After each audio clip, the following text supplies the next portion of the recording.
Sir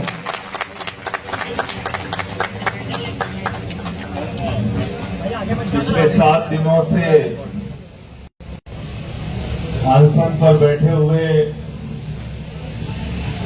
Sonam Wangchuck जी को मैं नमन करता हूं, उनकी बहादुरी को, उनकी तपस्या को। अभिजीत दीपके जी और उनके सभी साथियों को, जिन्होंने जंतर मंतर से नौजवानों को एक आवाज दी है,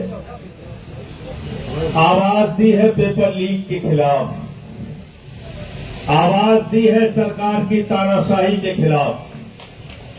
और ये आवाज हिंदुस्तान के हर नौजवान को सुननी चाहिए, क्योंकि जब अभी मैं बातचीत कर रहा था तो मैंने सोनम जी से पूछा कि आपकी उम्र कितनी है, तो मुझसे कहने लगे कि 59 साल की हमारी उम्र है। 59 साल के सोनम वांगचुक अगर इस देश में पेपर लीक रोकने के लिए अनशन कर सकते हैं, तो हिंदुस्तान के हर लोग इनके समर्थन में खड़ा होना चाहिए, खड़ा होना चाहिए इनके समर्थन में। इसलिए कि पीर पर्वत बन चुकी है, अब पिघलनी चाहिए। फिर हिमालय से कोई गंगा निकलनी चाहिए। सिर्फ हंगामा खड़ा करना मेरा मकसद नहीं, मेरी कोशिश है कि ये सूरज बदलनी चाहिए। और मेरे सीने में नहीं, मेरे सीने में नहीं तो तेरे सीने में सही हो कहीं भी आग, लेकिन आग जलनी चाहिए। बिल्कुल ठीक कहा हमारे दोस्त जॉन ब्रिटास जी ने। ये देश आजाद कैसे हुआ? आंदोलन की बदौलत आजाद हुआ। इस देश से 190 साल का अंग्रेजों का शासन कैसे गया?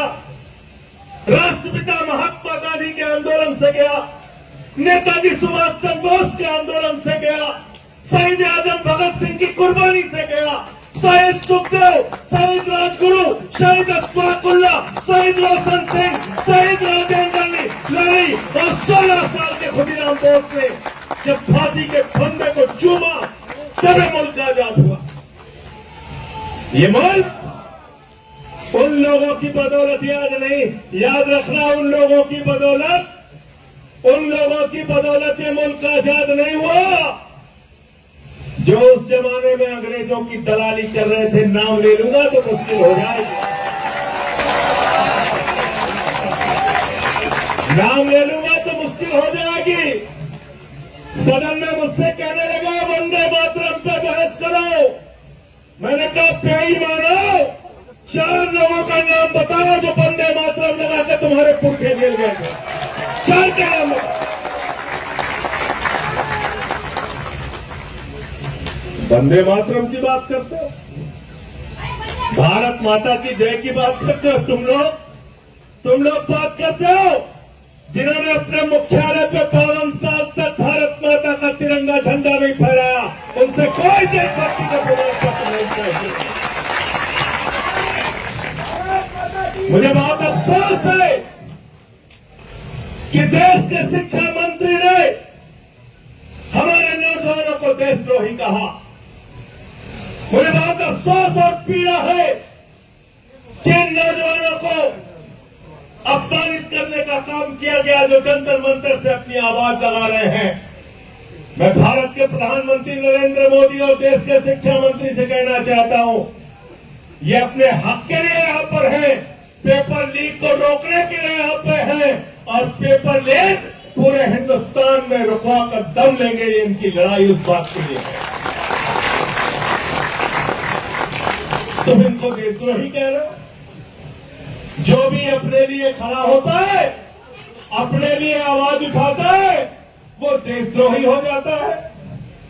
किसान आएगा काले कानून के खिलाफ तो कहोगे किसान खालिस्तानी है, पाकिस्तानी है, देशद्रोही है।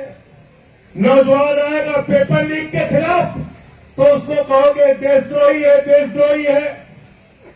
मैं तो भाजपाइयों के बारे में कहता हूं, जितना पाकिस्तानी पाकिस्तान का नाम नहीं लेते उससे ज्यादा भाजपा ही पाकिस्तान का नाम लेते नहीं लेते बताओ, लेते कि नहीं लेते? देश से प्यार क्या होता है वो सोनम वांगचुक से आके सीखो और जीत के से आके सीखो। क्या होता है देश से प्यार? यहाँ पे जो नौजवान है उनसे आके सीखो, उनसे आके सीखो, थोड़ी शिक्षा तुम्हारी भी बढ़ेगी। लेकिन सीखोगे कैसे? तुम तो दूसरा काम सीखने में लगे हो, दूसरा काम सीखने में लगे हो, स्कूल लूट रहे हो, या नौजवानों को 2 वक्त की खाने की रोटी नहीं मिल रही है, लेकिन तुम लोग स्कूल खा रहे हो, अस्पताल खा रहे हो, सड़क खा रहे हो, बिजली खा रहे हो, पानी खा रहे हो, हवाई जहाज खा रहे हो, समुद्री तट खा रहे हो, गैस खा रहे हो, कोयला खा रहे हो, पेपर खा रहे हो, और तो और प्रभु श्री राम का मंदिर भी खा रहे हो।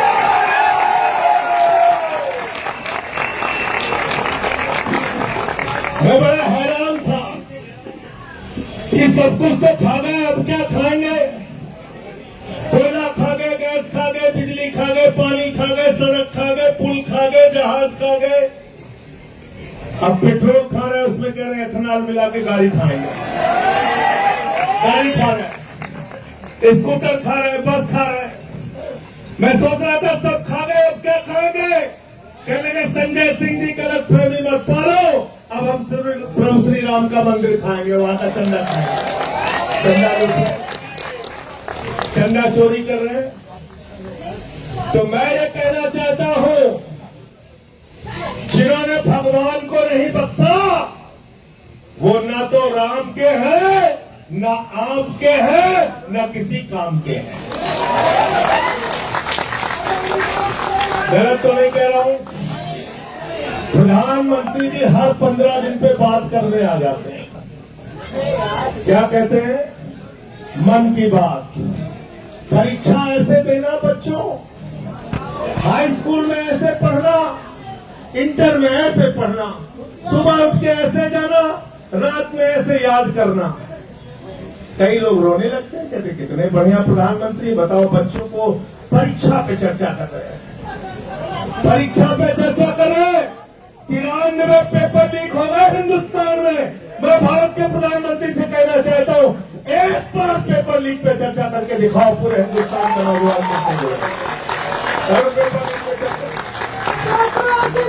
मैं चला गया प्रयागराज, अभिजीत जी, मैं प्रयागराज चला गया पेपर लीक पे चर्चा करने। हमारे कमरे में पुलिस वाले आ गए, ये स्टार वो स्टार, बंदूक लेके सब पहुंच गए वहां पे। कह लगे यहाँ पे आप क्या बात कर रहे हैं? हम कहे तुमसे क्या मतलब? बंद कमरे में कहने लगे पेपर लीक पे चर्चा तो नहीं कर सकते आप। मैंने कहा तुम पेपर लीक कर सकते हो बेईमानो, हम चर्चा भी नहीं कर सकते, हम चर्चा भी नहीं कर सकते। तो मैंने पेपर लीक पे चर्चा किया वहां पे, और जो पेपर लीक पूरे हिंदुस्तान में हुआ है, तो हमसे कई बार लोग पूछते हैं कि आप लोग बीजेपी वालों को क्यों दोषी ठहराते हैं, मोदी जी को क्यों दोषी ठहराते हैं, शिक्षा मंत्री को क्यों दोषी ठहराते हैं? अरे सरकार का क्या लेना देना पेपर से? तो मैं उनसे कहता हूं, जितने पेपर लीक करने वाले हैं ये सारे के सारे चंदा चोर पार्टी से जुड़े हुए लोग हैं, भारतीय जनता पार्टी से जुड़े हुए लोग। गलत तो नहीं कह रहा हूं? गलत तो नहीं कह रहा हूं? कहते कैसे पता किया? हमने कहा बेईमानों, नीट का पेपर लीक जब हुआ था पहली बार, तुमने जिन लोगों को गिरफ्तार किया था वो सब के सब बरी हो गए। कैसे बरी हो गए? पता चला सीबीआई ने समय पे चार्जशीट नहीं दाखिल की थी। गलत तो नहीं बोल रहा हूं? गलत तो नहीं बोल रहा हूं?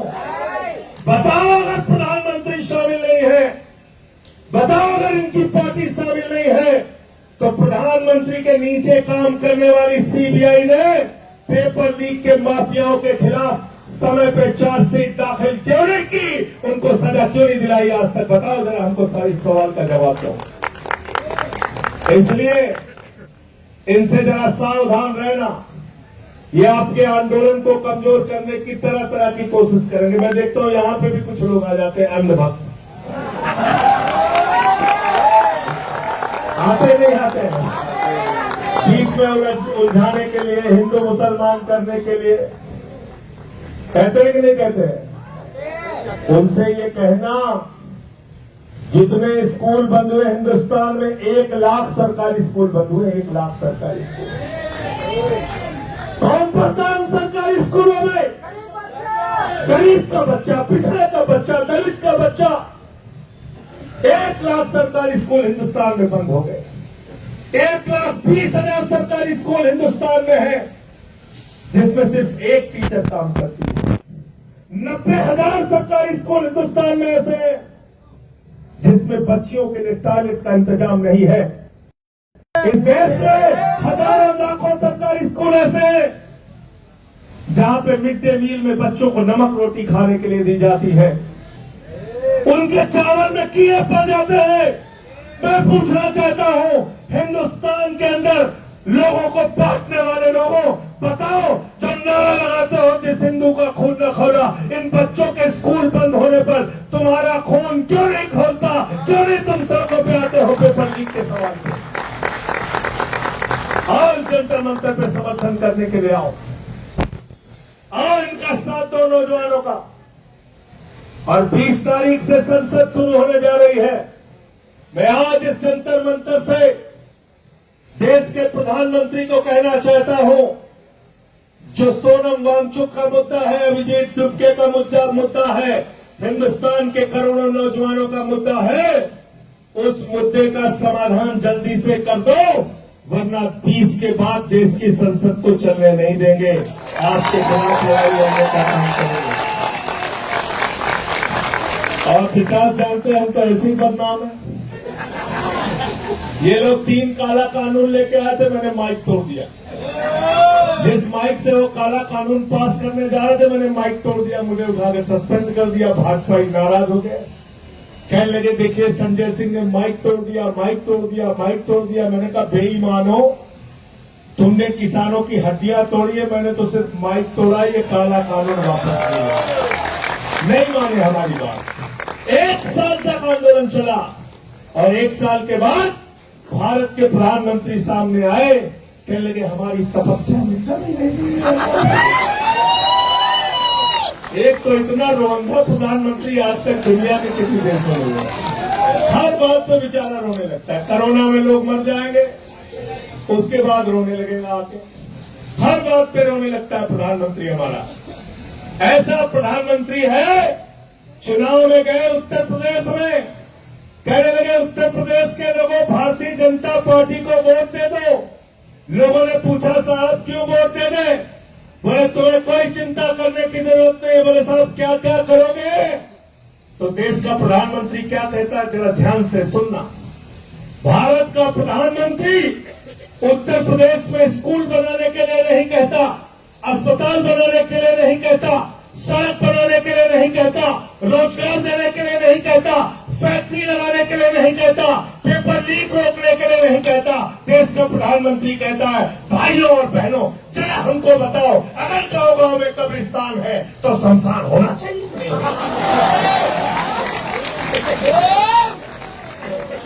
बोला था कि नहीं बोला था?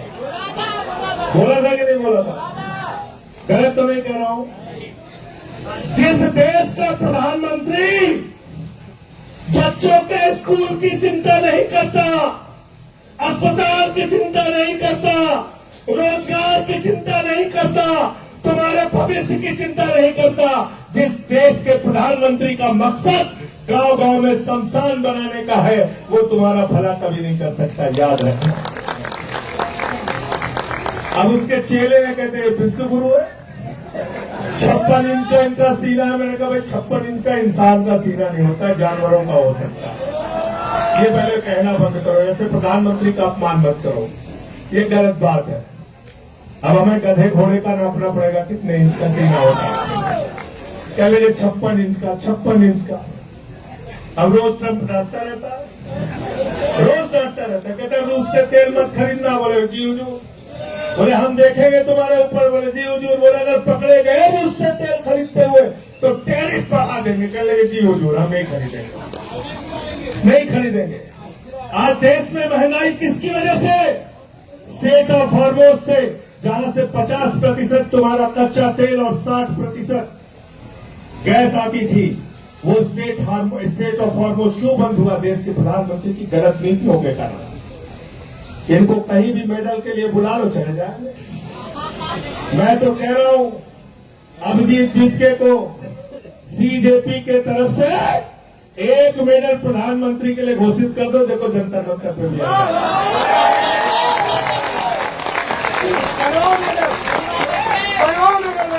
घोषित कर दो 1 मेडल। पेपर लीक मेडल, कोई भी नाम रख दो, आ जाएंगे लेने के लिए। अभी कहीं गए थे, कौन से देश में गए थे? सेशल्स में गए थे। 1,15,000 की आबादी है वहां पे। उसी दिन उसको उन्होंने मेडल बनाया, उसी दिन पहना दिया, प्रधानमंत्री चले आए। इजराइल चले गए 3 दिन पहले युद्ध के।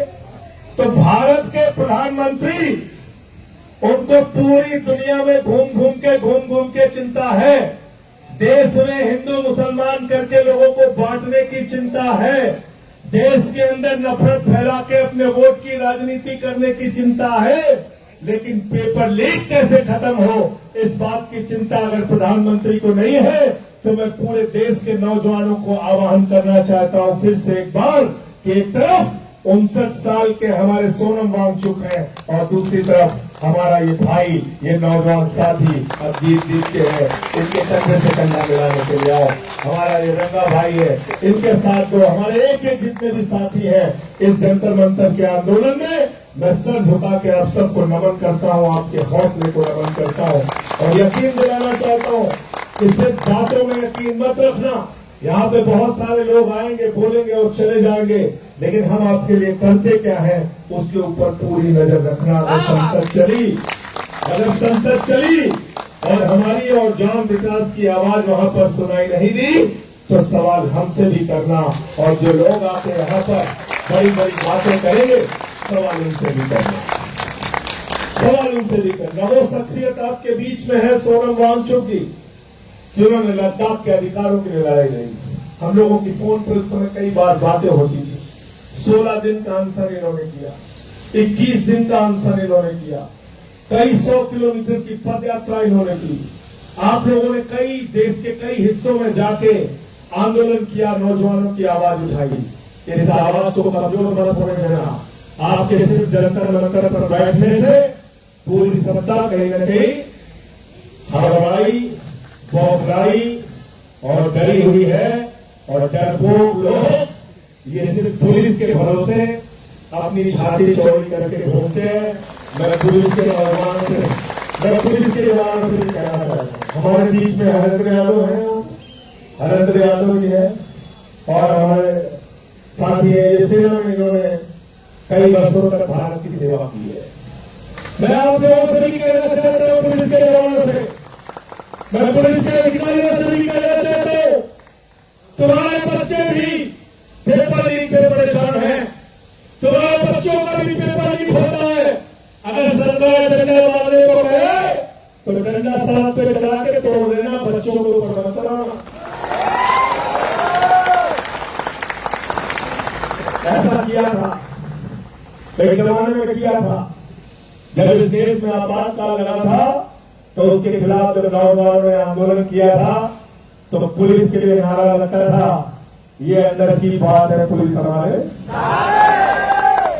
तो इसलिए आप लोगों को फिर से एक बार आपके आंदोलन को हृदय की गहराइयों से बधाई देते हुए, आपके आंदोलन को नमन करते हुए, इस भरोसे के साथ कि सरकार को आपके आगे झुकना पड़ेगा, आपकी बात, आपकी मांगों को मानना पड़ेगा, मैं अपनी बात को यहीं पे समाप्त करता हूं और चंदा चोरों के लिए एक लाइन कह के अपनी बात को खत्म करूंगा कि ये अमन बिक रहा है, चमन बिक रहा है, अमन बिक रहा है, चमन बिक रहा है, गरीबों के तन का कफन बिक रहा है, बाजारों में राधा का तन बिक रहा है। यारो बुरा न मानो तो कह दो इन बेईमानों के हाथों वतन बिक रहा है, इन बेईमानों के हाथों वतन बिक रहा है। इस वतन का सौदा करने वाले लोगों से आपको लड़ाई लड़नी है। और पीछे से कोई जीत की भी बात कर रहे थे, जीत कह के अपनी बात कर रहे थे, आप भी साथ देंगे ना हमारा? रुके न जो, रुके न जो, झुके न जो, दबे न जो, मिटे न जो, हम वो इंकलाब है, जुल्म का जवाब है, हर शहीद का गरीब का हम तो ख्वाब है। रुके न जो, रुके न जो, झुके न जो, दबे न जो, मिटे न जो, हम वो इंकलाब है, जुल्म का जवाब है, गरीब का गरीब का हम तो ख्वाब है। रुके न जो, रुके न जो, जी रहे इसलिए कि प्यार जग में जी सके, प्यार जग में जी सके, प्यार जग में जी सके। आदमी का खून कोई आदमी न पी सके, आदमी न पी सके, आदमी न पी सके। मालिकों, मालिकों मजदूर के, नौकरों मजदूर के, फर्क को मिटाएंगे, समानता करवाएंगे। रुके न जो, रुके न जो, रुके न जो, दबे न जो, मिटे न जो, हम वो इंकलाब है, जुल्म का जवाब है, हर शहीद का गरीब का हमी तो ख्वाब है। रुके न जो, रुके न जो, मांगते नहीं फर्क हिंदू मुसलमान का, हिंदू मुसलमान का, हिंदू मुसलमान का। जानते हैं इसका इंसान से इंसान, इंसान से इंसान, इंसान से इंसान का। जाति के, जाति के, धर्म के, भाषा और देश के द्वंद्व को मिटाएंगे, समानता को लाएंगे। रुके न जो, हाथ ऊपर, रुके न जो, रुके न जो, दबे न जो, मिटे न जो, हम वो इंकलाब जुल्म का जवाब है, हर शहीद का गरीब का हमी तो ख्वाब है। रुके न जो, रुके न जो, रुके न जो, दबे न जो, मिटे न जो, हम वो आप है, जुल्म का जवाब है, हर शहीद का गरीब का हमी तो ख्वाब है। रुके न जो,